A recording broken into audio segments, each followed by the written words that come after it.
Hello and welcome to this Slating Rink. I am your host, Chad Rink. Follow me on X at Chad Ocho Rinko. This is the Slating Rink powered by FanStream Sports. Please check them out at FanStreamSports.com. Go to Apple and Android, download the app, and follow all your favorite shows on the FanStream Sports channel. So, not in the studio tonight. It's late night on Friday. I am in my one son's room. He had just moved out, so trying to check this out. It does look like I am in a bunker. The lighting is not great. However, the decor and the content is superb. So that's really all that matters. Sometimes when you are going into the DFS weekly slate, you got to kind of bunker down, get in there, and just do the work. So as you can see, the Millennium Falcon with Sammy Sosa bobblehead, my beloved yet horrible Bears helmet, a Weird Al Funko, Boba Fett helmet, and the Aaron Kraft signed Spalding basketball. So what we're going to do, we're going to dive into the week 3 main slate on DFS. So I added some slides, going to check it out, see how it works, how it looks. May look into doing something different, but when doing this, I kind of like putting this stuff out there, seeing the prices, a couple of my notes. So let's just dive in. So this is the main slate for week 3 on DFS. So first game we're going to talk about are the Bengals and the Vikings. So this game is interesting because it is the battle of Jake Browning and Carson Wentz. So two backup quarterbacks, both have had experience starting. Browning has played some in this offense under Zach Taylor over the past couple years when Burrow has been out. Carson Wentz, it's been a minute since he's had significant snaps. So very interesting how this game's going to go. So if you look at the Bengals, you've got this stack is doable because Browning's price is $5,500. Browning is not a bad play. He does provide you some rushing upside. You've got Chase Brown at $6,900. The two receivers, Higgins at 81. He has been Jamar Chase at 81. He has been at 81, I believe, all 3 weeks. Higgins is up at 61. I think the best tight end play with the most upside is Noah Fant at 3,100.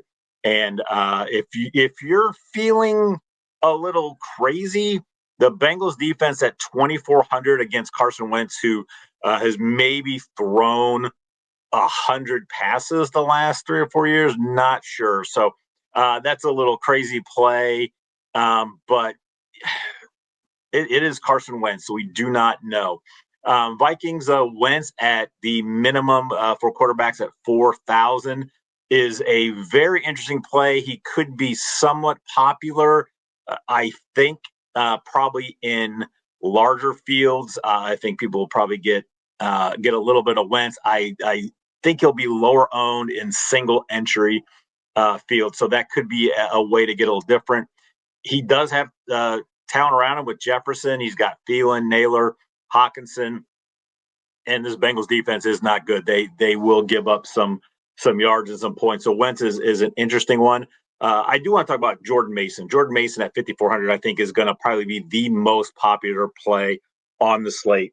You've got Aaron Jones on IR, so it's going to be the Jordan Mason show. It is against a bad Bengals defense. So I believe Jordan Mason, if he's probably going to be, he's going to be probably close to 30% owned, if not higher. So I do love him, though. So I think sometimes you just got to play the best plays, no matter how popular they are. So my notes are, I think Mason will be a core play for me, even though he's highly owned. I do like Browning over Wentz because Browning gives you that rushing upside, and I think he might be slightly better. The only hesitation I have with Browning is Brian Flores is the defensive coordinator for the Vikings, and I think he can scheme up some stuff that can kind of stifle Browning and maybe confuse him a little bit. But if I had to take a quarterback of the two, I think Browning is the one I would choose. However, if you wanted to do a Viking stack with a Wentz, Mason, Jefferson, that is one that could be done pretty easily on that. Next game is going to be the Texans at the Jaguars. This game is just kind of okay. The Texans defense is really good. They have not given up a lot of points in their first two outings. Jags defense, I think, is going to be middle of the pack. It is a AFC South rival, so they're very familiar with each other. So this game does not really excite me at all. If Tootin does miss, he is questionable right now. I think ETN could be a core play as well, as he is just under $6,000. He's really the only one I'm looking at. Brian Thomas at 64. He's got to start catching the balls. He has 19 targets, but he has 5 receptions. So I just think ETN's the one, but I really think this is going to be a lower scoring affair. And I really am not looking at many pieces of this except for maybe ETN if Tootin does miss. So this game is going to be probably a pass for me.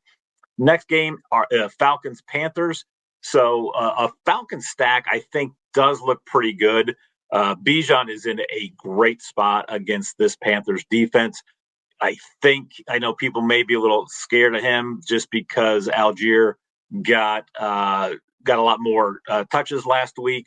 But Bijan is just a stud, and he's the kind of guy that can just break a slate. I can see him scoring a couple touchdowns. He's been huge in the passing game, and this Panthers defense is not great against the pass, especially with out of the backfield. So I really do like a Penix Bijan London stack against this Panthers defense. I think the Falcons will score 30 at least. And I think it's going to be between those guys as well. The only one I want to look at would be maybe Pitts in the tight end spot, but I do like other people better. So if you're going to do I think the Falcons, if you're going to do a Falcons, if you're going to play the Falcons, it's going to be a stack, or you're just going to play Bijan by himself. I do like Bijan at 7,900. Renfro, that price on Renfro is incorrect. It is actually 3,900.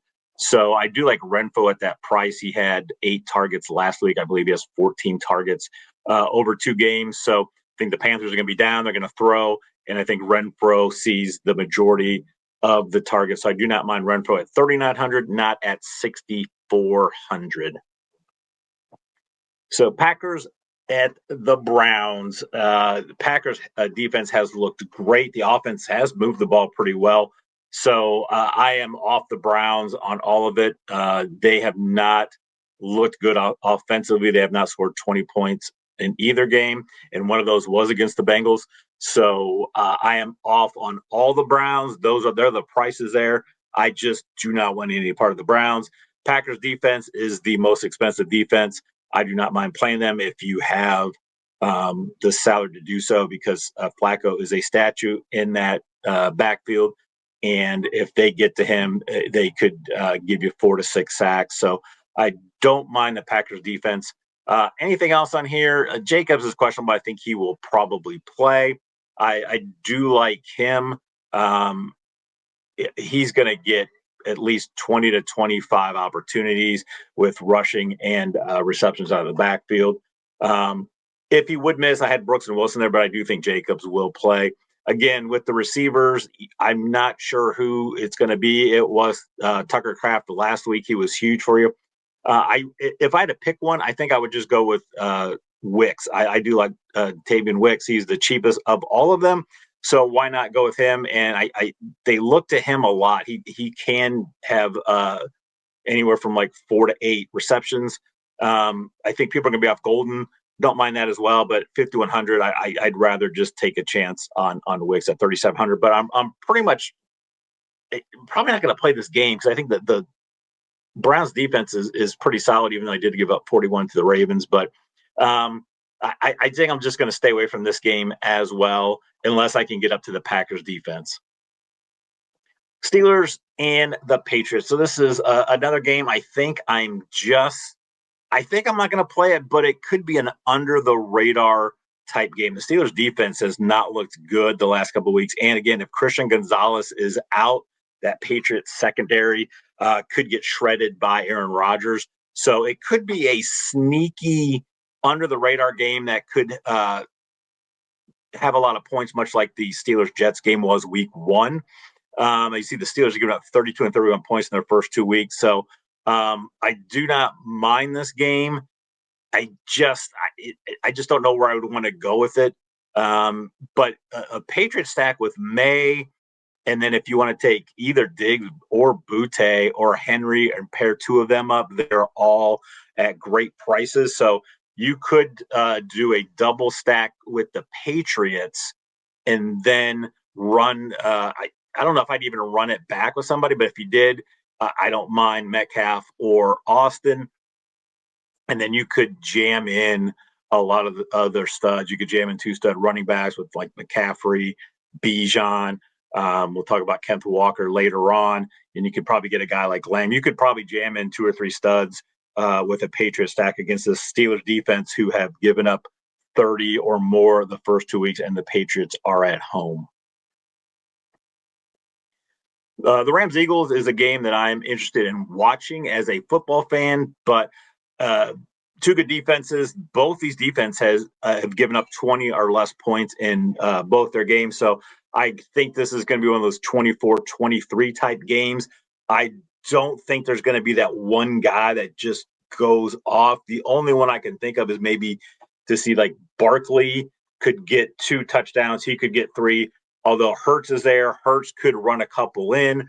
I just don't think he's going to get there with the passing game. And if he's not scoring touchdowns, then Hurts is not going to be a top-end quarterback for this week. I do like the Eagles' defense.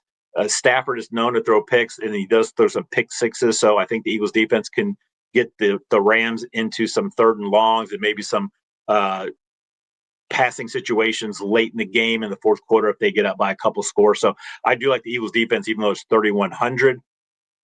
Not big on any of the Rams. I think if I was going to grab anybody, it would just be Nakua.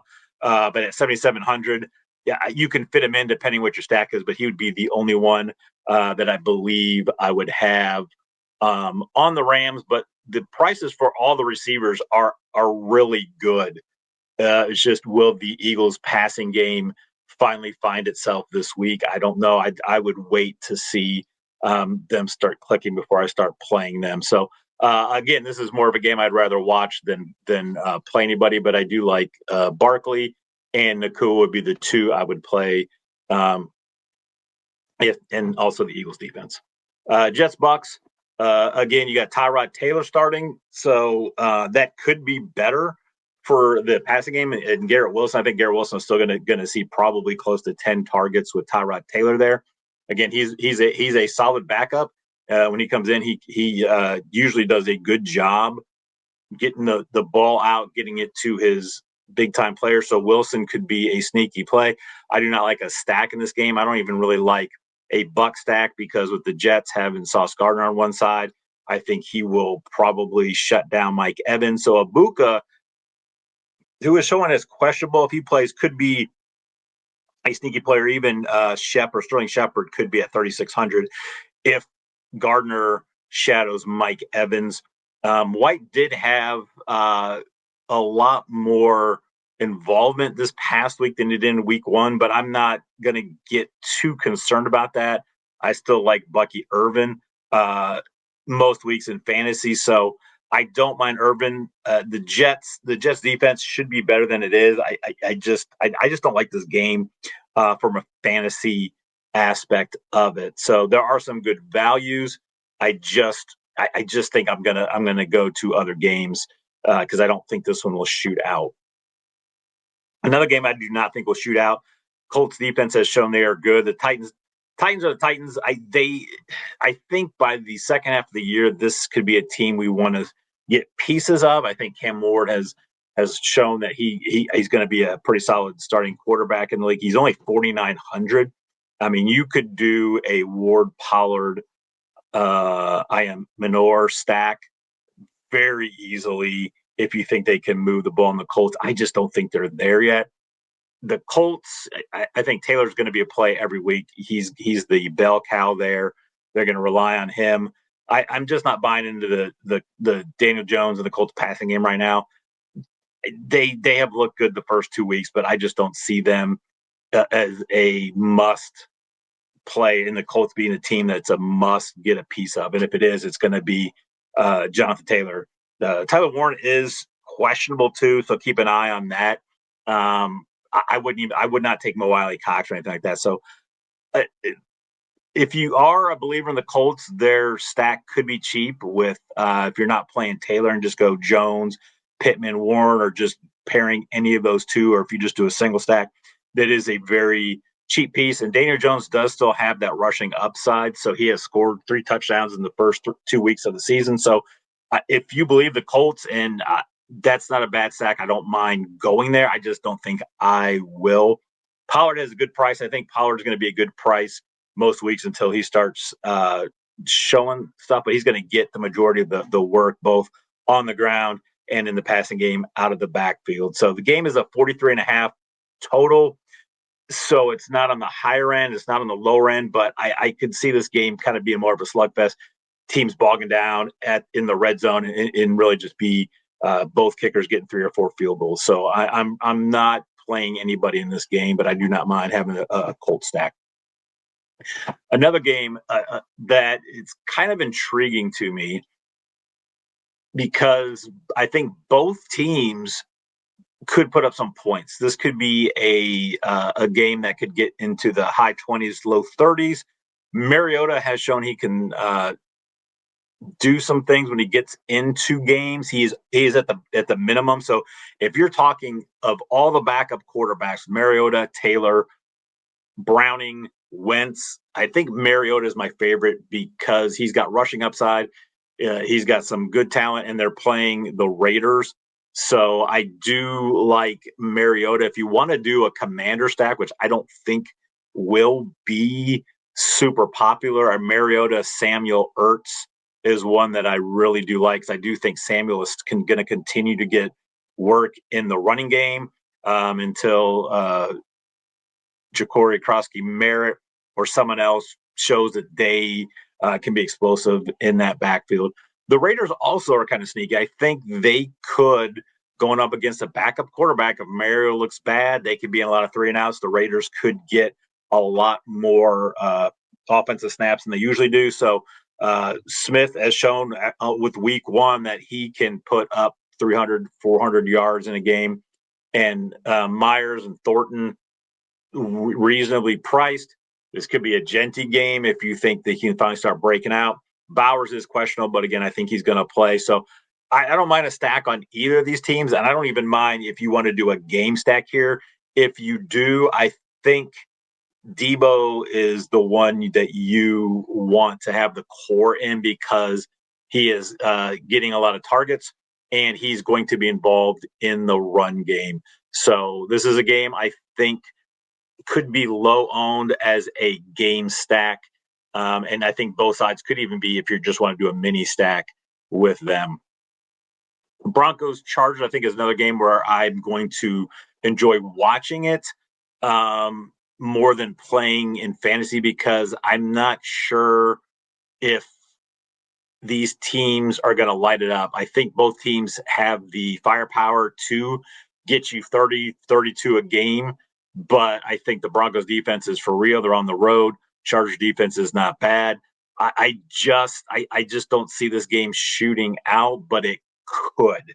So if you are really in if you're in the larger fields, I think this could be a game if you wanted to get, maybe 10% stacks on it. And I would do both sides because I don't think many people are going to play it. So I think it is a sneaky stack because it could shoot out. However, it also could be one that is it's just going to get bogged down.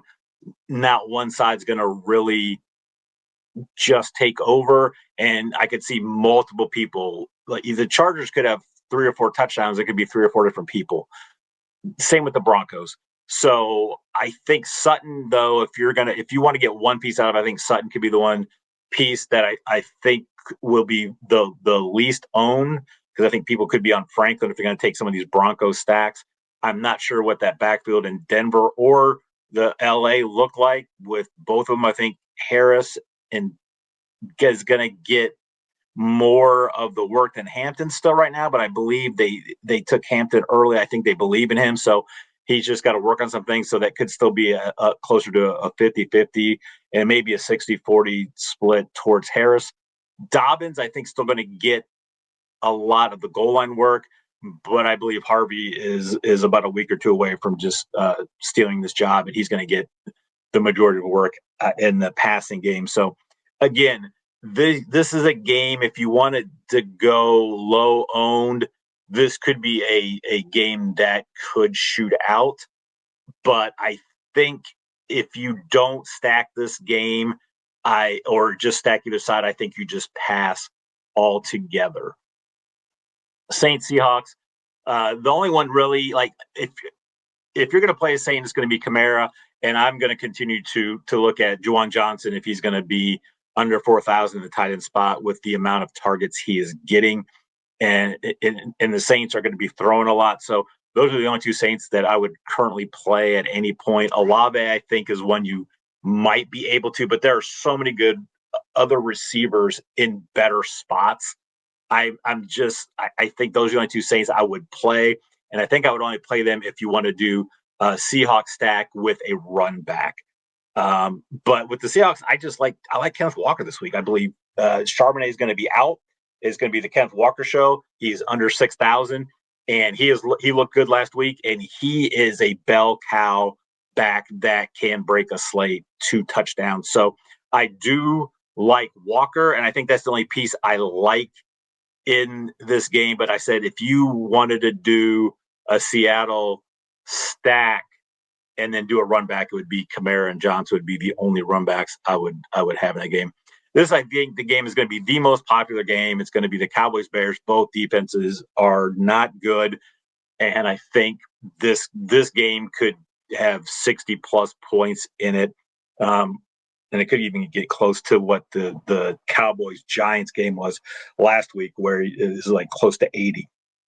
I think the Dak Lamb Pickens, Dak Lamb Ferguson stack is going to be popular.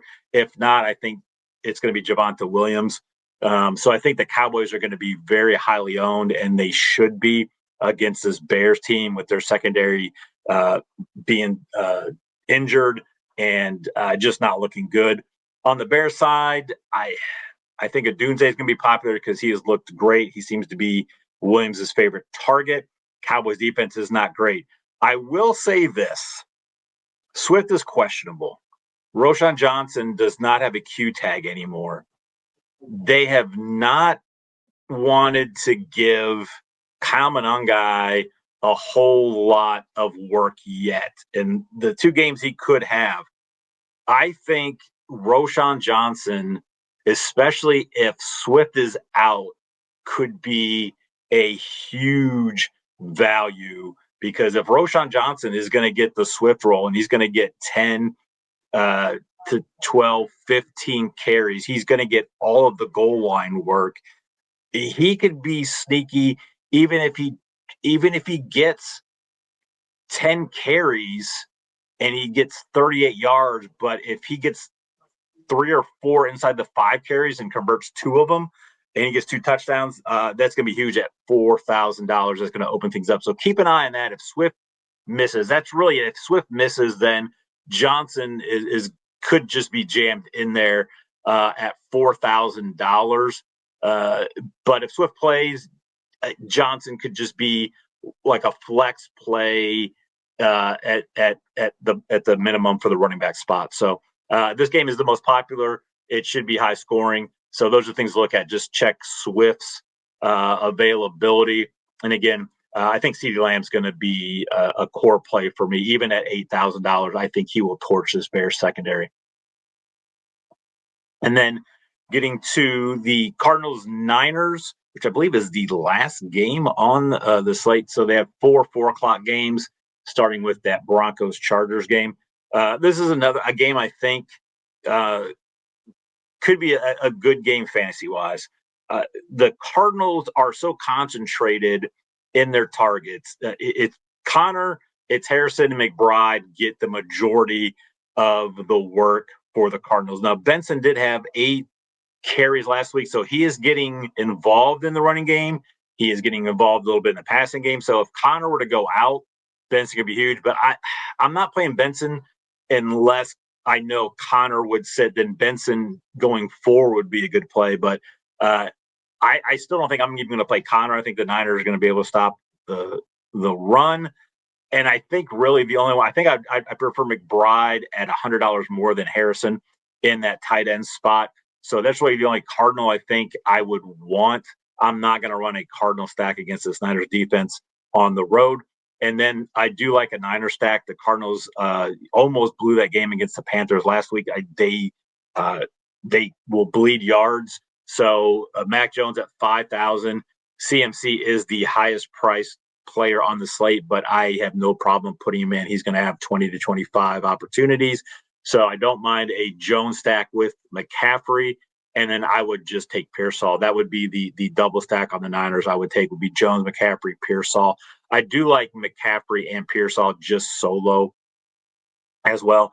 Robinson did get some work in the running game, so I'm not sure how much they're going to continue with that, with their receiving core still being a little banged up. Jennings is questionable, so I think especially if Jennings does not play, you might be able to see McCaffrey out in the slot a little bit more, which means Robinson's could get some more work, and they may give Robinson some goal line work just to kind of ease off of McCaffrey. But I do love McCaffrey in the spot, and I really do like a Niner stack against the Cardinals. And if I was going to do a run back with it, it would be McBride. So looking at what I want to do, and this is a single entry, I'm going to go a little bit different because I do love Jordan Mason.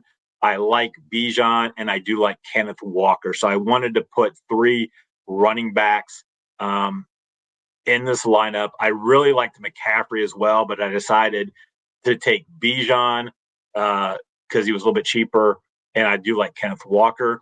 And then I really wanted to get CeeDee and Jefferson in. It was not going to work unless I moved off of someone like Bijan. Now, if it could be something where if Roschon Johnson is going to be in because Swift is out, then it could be I could move off of either Walker or Bijan and then maybe be able to get Justin Jefferson in for Ricky Pearsall. But I don't mind. I'm going to go commander stack with double stack with Mariota, Samuel, and Ertz as a stack. I am not running it back with a Raider. So like I said, I've got Mason, Robinson in the running back slot. I've got Walker in the flex because he is the 4:00 game in case I want to move off of him. Receiver, CeeDee Lamb is going to be a staple in all of my DFS lineups. Debo, I think, will be as well. And then I'm throwing Ricky Pearsall on to get a little bit of the Niners against the Cardinals. And then I'm going up and paying a little bit more than I usually like to do on defenses and taking the Eagles defense. They are good. I think they can put some pressure on Stafford. And I think this is the week Stafford throws a pick 6, hopefully to one of the guys I have in my IDP. I've got 4 Eagles in my one fantasy league that we do IDP players. So I would not mind one to Quinion Mitchell. So this is using all the salary. So I don't like doing that either, but having a commander stack, I think that's going to be different enough with that. And I do think Mason and Lamb are going to be very highly owned, but I think there's enough difference with this lineup again with a commander's double stack that we could cash. I have cashed in both DFS main slates in the first week. It's not been much. Week 1, I believe I made $8. Last week, I believe it was 24.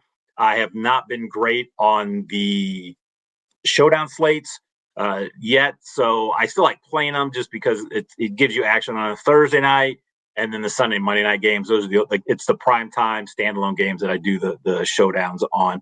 So this is it. This could change again. It's going to depend on Swift. I may throw in my boy Roschon. So that is it. Again, thank you for watching. go check out FanStreamSports.com. You can find all our content on there, along as you will be getting some articles, other things as well. And then follow me on X at Chad Ocho Rinko. And again, thank you for watching. And I now return you all to a Forward All Slate.